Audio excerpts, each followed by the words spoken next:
د اسلامي امارت د قدرمن زعیم علي قدر امیر المؤمنین حفظه الله تعالی دغه دا تکل دی دا یو هوډ دی چې د افغانستان د مسلمانانو څخه به د مالیاتو د معافی سلسله جاری ساتم حتی در داسې اندازې باندې الله پاک دې داسې وخت راولي دا یې هوډ دی چې د افغانستان خلکو ته زه په خپله شی ورکړم د دې څه ونه غواړم دې ته یې ورکړم اوس دغه هوډ و دغه اراده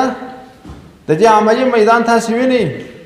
نن د یوه شي مالیه معاف سوې ده بله ورځ د بل شي مالیه معاف سوې ده بله ورځ د بل شي مالیه معاف سوې ده په نږدې وختو کې بیا یو بشارت دا دی چې تاسې به انشاءالله په نږدې راتلونکي کې تاسې یو ښه ځای واورئ چې د ډېرو مسلمانانو څخه به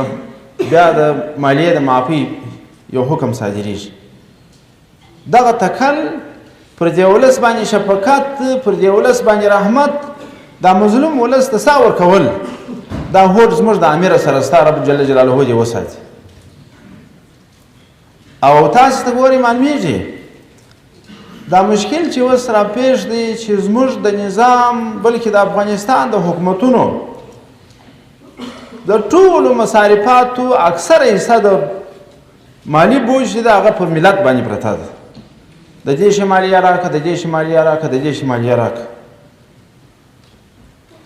40 کاله 50 کاله 80 کاله کېږي دا سلسله را روانه ده ستونزه چې شي ده ولې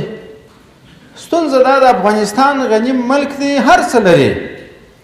خو د افغانستان د ذخایرو څخه چا استفاده کړې ده چا ملت ته سا ورکړې ده او افغانستان د معادنو د افغانستان د امکاناتو څخه کار راخیستی دی چې د نظام روان جریان په هغه باندې سرته ورسېږي ولس دور په تکلیف نشي دغه جریان ته او دغه تسلسل ته د اسلامي امارت قدرمن زعیم